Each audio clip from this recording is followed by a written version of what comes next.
What's up, guys? It's me, Spectrar, here in another video. And we return Frontier on our third installment of the shipbuilding UI tutorial series I'm doing. It looks like compared to this first video, the second video got way less views. So either it was a bunch of bots or I accidentally clickbaited a bunch of people. And if that's the case, I'm very sorry. Anybody know what happened? Love to know. But we're gonna start off, and I'm doing a very high level overview of the very bare basics of building a ship. Just real basic concepts. So we're gonna jump right into it. First, we got power. So in order to generate power for your ship, in order to power your different modules, your weapons, your engines, and all that stuff, first thing you need to do is pick a reactor. Now, a reactor works off of an optimal setting. Now, if it goes beyond optimal, it receives extra penalties towards heat produced, which leads to another point: is that a reactor requires, while generating power, generates heat, and you have to be able to dissipate that heat with something called a heat sink. Now, looking over here in power, you can kind of see more of the examples. But over here, we got an optimal heat production of 13.5 heat per second with a max. And so you're typically going to want to send that optimal heat production range, which it lines up with that optimal output, 75 per second. So we need to account for at least 13.5. If you're going to be pushing your reactor, you need to optimize for close to max heat production, and you just connect them up via these little conduit points. Now you can tell a conduit connection point by these little connection areas right here. That's kind of got the three blue dots. That's a connection point for the wires. These are the wires, which is a conduit. You can click place it, and it has a connection in all four directions, or you can click and drag, and it'll put it in the direction and curve up with you in the direction that you're building the wire. And so if I put a wire right here, it will not connect to that one because it's only a straight up and down wire due to the drag effect I put on it. Now, these do not consume power from the reactor, and so they can be placed in any position. This can be put into connecting into something else. So I could connect something else right here, and these wouldn't affect the power consumption of these wires.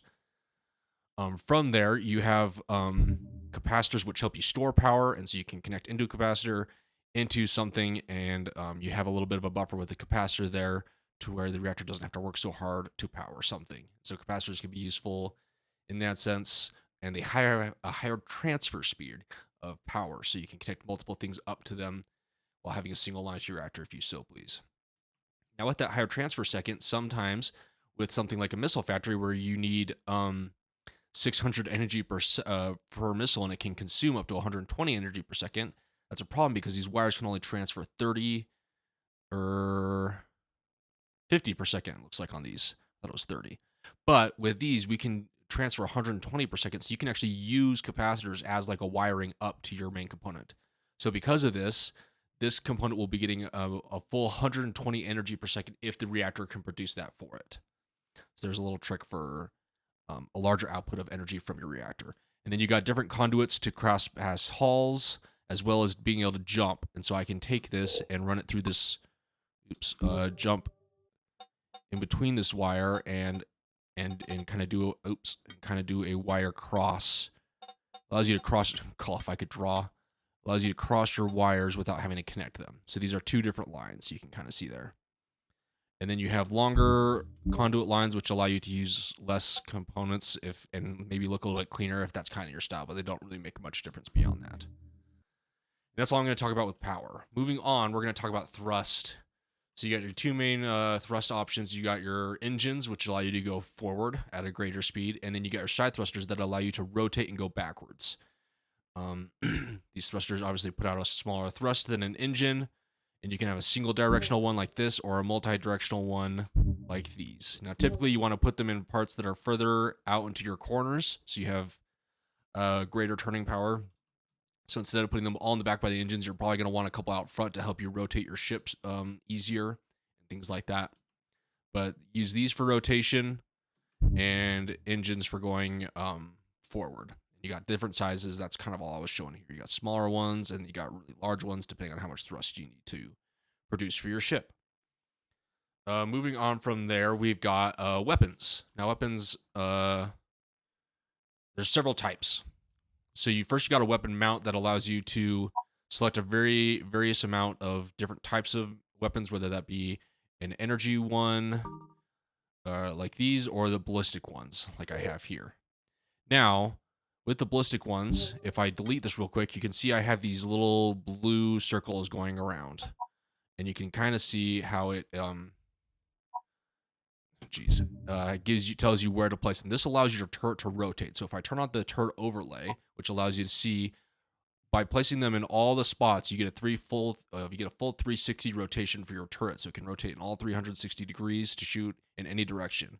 Now, to optimize your ship, you may not want to or be able to place all these. So if I remove these two, you can see that this turret can now rotate all of it through all of this, but cannot shoot in this direction. So these turret tracks, they're called turret tracks, allow you to shoot in the opposite direction of where they're placed. So I removed these two, so I cannot shoot in this direction. If I remove these two, I cannot shoot in this direction. That's kind of how to gauge those. And then you got other types, a single fixed ballistic mount that doesn't allow you to rotate at all. That's very early game. Next, you got missiles. So you got large siege missiles or regular missiles. This missile tube is a single shot missile. It cannot load itself, whereas this one has a loader that allows you to pull from a magazine, which is what these are. Same with the siege one. You got your larger siege missile magazine. Now these grabbers can grab from a distance, which allow you to put something like wires or anything in between the magazine and the missile tube. And the way the magazine works is depending on how many of these you have connected up, it composes of a single magazine. So when the missile grabs from the magazine, it can grab any missile in any of these spots. As long as they're connected, it forms a single conglomerate of a missile magazine, essentially. And then you got something like this, which is a missile factory, which allows you to produce more missiles to feed into the missile magazine from these 4 ports, 2 on each side. So you have single launch ones and then reusable ones that go off a clip. You can refill the clip. Same with siege. Moving on to beam weapons. They seem pretty complicated, but they're really not that bad. All you really need is some kind of controller, which determines what kind of beam you have, and then the energy emitters that allow you to shoot in a certain direction. Now, you got the different angles, and everywhere in each direction that you have an emitter is somewhere where you can aim your lasers. So pretend this is the facing of the ship. I can shoot forward, off to the sides. If I remove all these ones, I can only shoot off to the right, left, and in front. And you may even... So, slightly off to the right, front, slightly off to the left, all the way to the left is where you can shoot. Now, you see I have 3 in a row right here.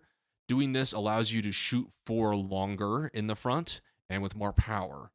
So a larger beam for longer, and it all has to do with the capacity, but lining up 3 in a row increases that capacity in this direction. So in this configuration, I would be able to shoot for longer and harder in the front, and then off to the sides, it'd be weaker, but I could still shoot. And again, it's all has to do with the beam controller, and then these emit the beam. So that's the basics for beams. Moving on, we got bridges. Now, this is how you control your ship, and it all has to do with these little navigation selectors and a command and control center of some kind, whether that be cockpit or not command and control center. That's the name of this one in particular, some kind of bridge. Now, this one is the nav selector. This allows you to control your engines as well as whatever modules you attach to. So you have to place it next to the bridge in some way. And that is all you have to do. Now, in order to connect it to like a weapon, here's a weapon mount. It has a little spot for it right there. Click it right there. And now this navigation selector can control this turret. You'll see them over here as well. It can control that turret. Now you got something like a repair drone. As long as it's touching it, now that control unit can control that. But let's say I want it on a different cockpit. I have selectors 1 through 4. I select a different one. This one's now number 1. That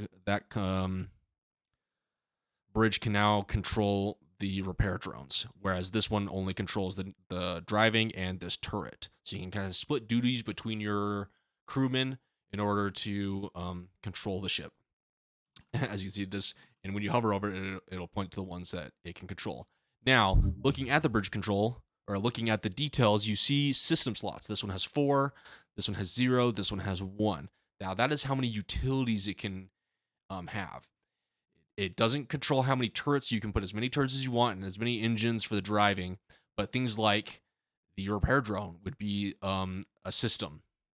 So if I connected this to the nav one of these system slots for this bridge are now used up by the repair drone. So that kind of limits you a little bit. The command and control one is the largest one that I know of. But that is how that works. I showed you how it kind of connects up to hallway units. But the reason I did this is you got another key important part of a ship is an airlock, so you can dock to stuff and board your ship. That needs to be touching the edge, and then you need to have some kind of pathway to your bridge. And in order for you to live on the ship, you need to have air, which is life support. This one can go in the hallway, and this one just stand alone. This produces air for your ship, and if you get attacked and breach, all the air will get sucked out, and this will help replenish it. And on that point, you have these doors which will seal areas. So if this area right here gets breached and loses all its air, because of this door, these areas over here will not lose air to them, and you won't start dying.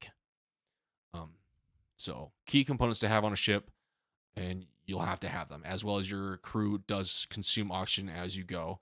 So if you don't have these and you still don't get breached, you'll still lose oxygen over time. Now, moving on to shields. Shields are pretty basic. I'm also including armor. So here's some basic armor you put around the edge. I mean, you can put it wherever you want, but that's the smart place to put it. Now, shields, it's really... I can't remember why I placed this here. Oh, I remember. Sorry, we're not getting to that. Just up here. So you have something called a shield emitter. You'll have to have one of these, and it requires power. There's different levels. There's 2 different ones, I believe. And using energy will convert it to a shield pixel. So you can see energy per pixel is 30 for this one. Energy per pixel is 30, and it can use 10 energy per second. And it has some shield storage, so it has some shield units stored up that I can instantly replace. Now these are actually the shields. You can see that's a single pixel, and you can draw anywhere on the outside of your ship. Notice it doesn't hit the inside at all, only the outside. This is kind of a weird ship, but now there's kind of some different methods. Some people do it all the way around. Some people just cover key points, like for instance, where there are heat sinks sticking out on the side where there's no armor. They want to cover their heat sinks a little bit better, so that's not a weak point on their ship. And some people will swear by the fact that you need a solid shield that's really nice and thick, or you need to do a layered shield to kind of buffer out the damage, and it takes less time to recuperate from your shield emitters. Both have valid points.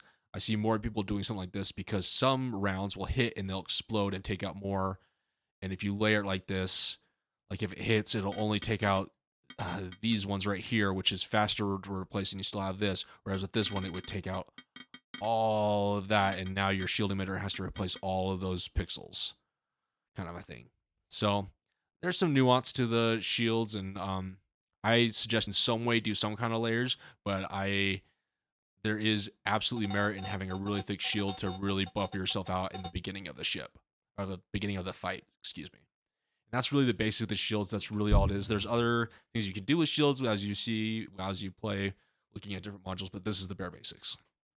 Now, moving on to the part that's probably most confusing and has changed several times over the lifespan of this game.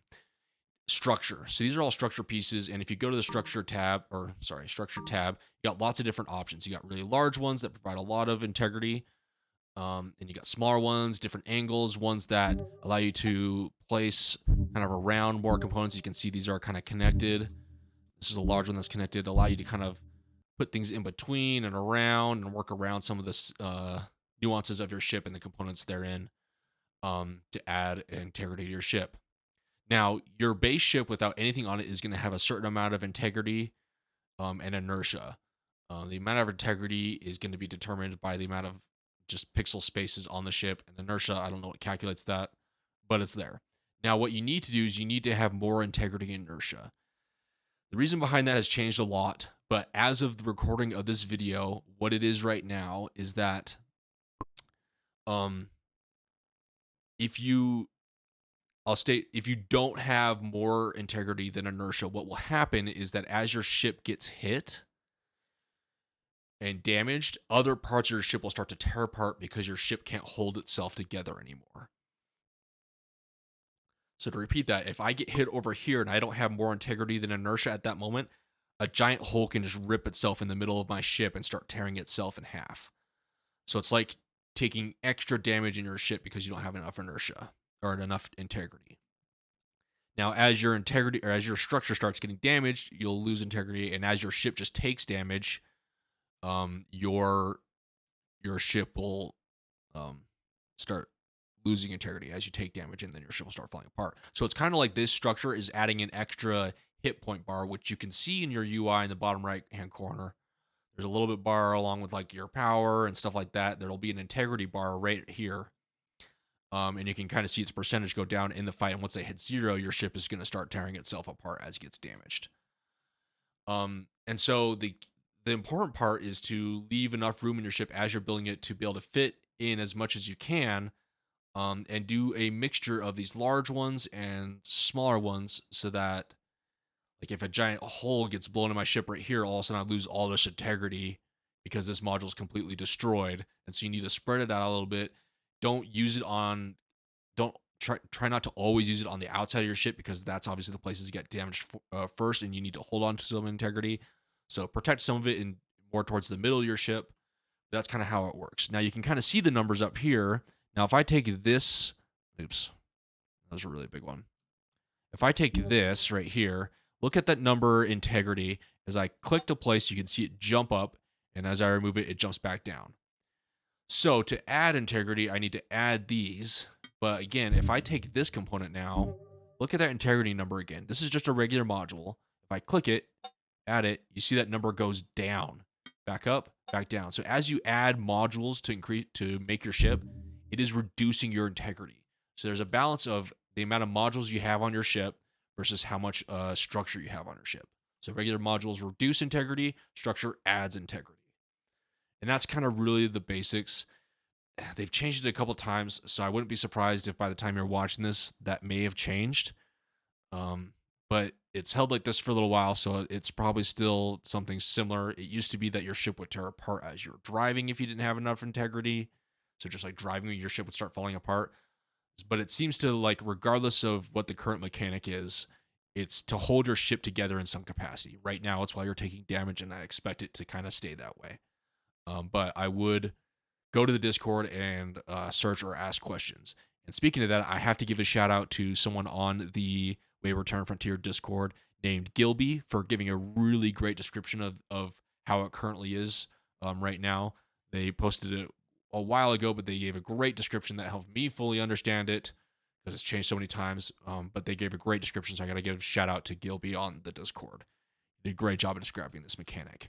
And with that, that is kind of the really basic overview of building a ship. Now, I have other tutorials on my channel regarding building a ship. I highly suggest you check those out if you have more questions. But if you find that those don't give you the answers you want, or don't dive in specific enough, or for some other reason, and you want me to go into more details about a specific something regarding building a ship, please let me know. I'd love to make a tutorial for you and go into greater detail for you. Just let me know in the comments. Or if there's like a specific module or type of modules in here that you're like really curious about that you think would warrant an additional video, please let me know. I'd love to help you get the knowledge you need for this game. And I highly suggest you check out the Discord channel if you're on Discord, because they do have a lot of great information on there that you just search the Discord and you can find a lot of the information you might be looking for. Other than that, I appreciate you guys so much for watching. If you got to this point, you're awesome. And I'll hopefully see you in the next video. See ya.